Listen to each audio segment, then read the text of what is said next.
3 tips to starting your home search today.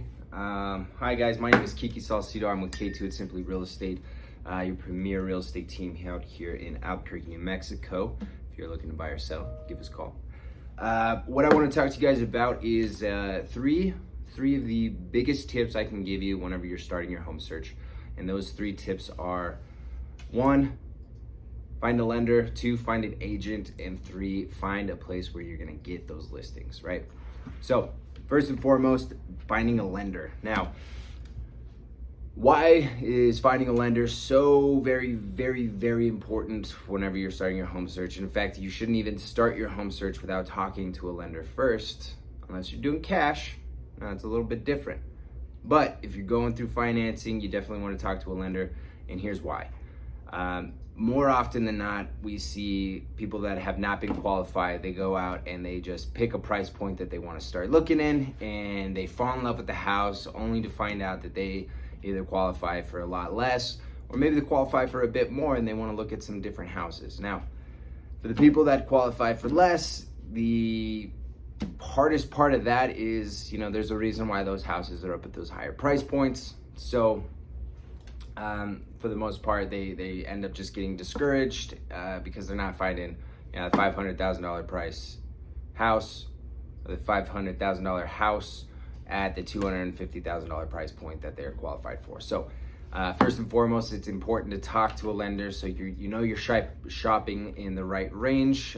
Also, you want to talk with a lender to make sure that you're comfortable with those monthly payments. They fluctuate as far as what program you're going with, what program fits for what you have, right? That's what a lender is going to find for you, depending on your credit score, depending on how much you put down. Now, I know the age-old. I know a lot of people, all right, think that they need like 20% down, 50% down, and there's a lot of programs out there that, you can buy a house for as little as $500 down. So that's why it's important to talk with a lender, because there's so many different avenues that you can take within financing, and especially the way interest rates are right now. It's practically free money in comparison to back in the 90s, whenever interest rates were 10, 12, 15%, and right now they're like right around like a 2.5, right? So definitely talk with the lender. That's number 1. All right. Number 2 is gonna be getting in touch with a real estate agent. And guys, you can totally do this by yourself, but you don't know what you don't know. And every single transaction, we are pulling from our previous transactions that knowledge, that experience, to just make the process a little bit easier. There are some road bumps that you can hit that will totally throw you off track, and can end up costing you the house, and costing you time, and costing you more money. So that's what we want to avoid first and foremost. So talk with an agent. And now a lot of people are like, oh, my cousin's an agent, my brother's an agent, and that's phenomenal. I would ask them for a referral, just because working with your family is a little bit different, right? You have a different level of respect for a complete stranger than you do your family. I love my family, and I have the utmost respect for them. But if I want to call them at 3 o'clock in the morning, I'm probably going to call them at 3 o'clock in the morning. I wouldn't do that with just one of my clients walking in off the street, right? And they wouldn't do that with me. So there's a certain level of respect, and that helps so much throughout that entire transaction, because even though it could be a 30-day close, they can push to 60 days, 90 days. We've had long closes simply because of the problems that we were faced with within that transaction that kind of pop up at us.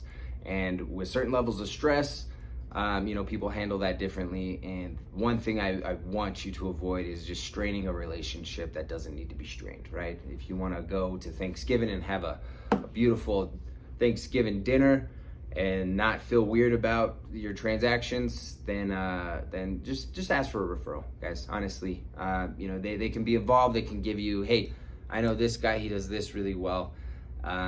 So just get a referral, honestly. And within your shopping for realtors, right? Do your own due diligence, right? Look them up online, see what type of web presence they have, see how many houses they've sold in the last year, what their reviews are, what their niche is. There's a lot of people that that hang in the high price points. They don't understand the low price points. So there's people that, vice versa. There's other people that only deal in city properties, and there's other people that just deal in rural properties, right? And these are two totally different types. I would never want a brand new agent to be dealing with, a manufactured home, not because there's anything wrong with manufactured homes, but just because there's a little bit more that goes into those transactions. And if you're not aware, well, you're going to get thrown for a loop. And again, you're going to cost yourself time, money, and those are some things that you don't really want to be losing whenever you're looking for houses. So Third is going to be where you're getting your listings from, okay? And I know a lot of people, they want to look on Zillow, they want to look on Trulia, they want to look on Realtor.com, Lands of America, all these different third-party websites, and that's what I really want to drive home. Is there a third-party website? So they get syndicated with the MLS, but that syndication can take a minute, could take an hour, could take a day. All right, and in this type of market, with how fast things are moving, you can't afford to waste that time, right? So get it with a realtor. They will get you hooked up on the MLS. The MLS is the multiple listing services. That means that anytime any realtor within this organization, within that within their board, whenever they put something up on the MLS, it automatically goes out to all the realtors. Then it goes out to those third-party sites, right? And your realtor can literally have it set up to where whenever something matches that criteria, it gets sent straight to your inbox even before it hits their inbox, right? So again, it's that competitive edge. You want to have the advantage amongst other buyers in this marketplace. That being said, don't get discouraged, right? There's more houses that are hitting market every day. I don't think there's been a day where there hasn't been new listings that hit. So if you found a house and you missed out on it because you had to work, or maybe there was just 50 offers on it, don't get discouraged. Keep going, keep trucking along. You're gonna find that perfect one. It just may take a little bit longer, okay? Also, resorting back to that realtor, I think this is an important point, is why you want a good realtor is because of those multiple offer situations. There's not all realtors are made the same. I think we can all agree on that. I don't think anybody's made the same. But certain levels of communication, professionalism, things like that, they go a long way within our industry. So if we get an offer that is just sloppy, poorly written, they already get devalued in our books. So it has nothing to do with the buyer. But I've worked with some phenomenal agents, and I've worked with some not so phenomenal agents, and the level of difficulty goes up substantially whenever you don't have a really solid agent on the other end. So just getting a good agent's gonna help your offers probably get accepted more often than not. So those are the 3 top tips I can give you for starting your home search. That's just starting, guys. As we get into buying and all the caveats in between, we'll make another video for that. But if this was at all helpful for you guys, I really encourage you to like below, subscribe. This is important for us because we want to be able to provide the most value that we possibly can for you guys. So again, like, subscribe, put out a comment. I want to hear from you guys. So hope you're doing well. Have a fantastic week, and make it successful.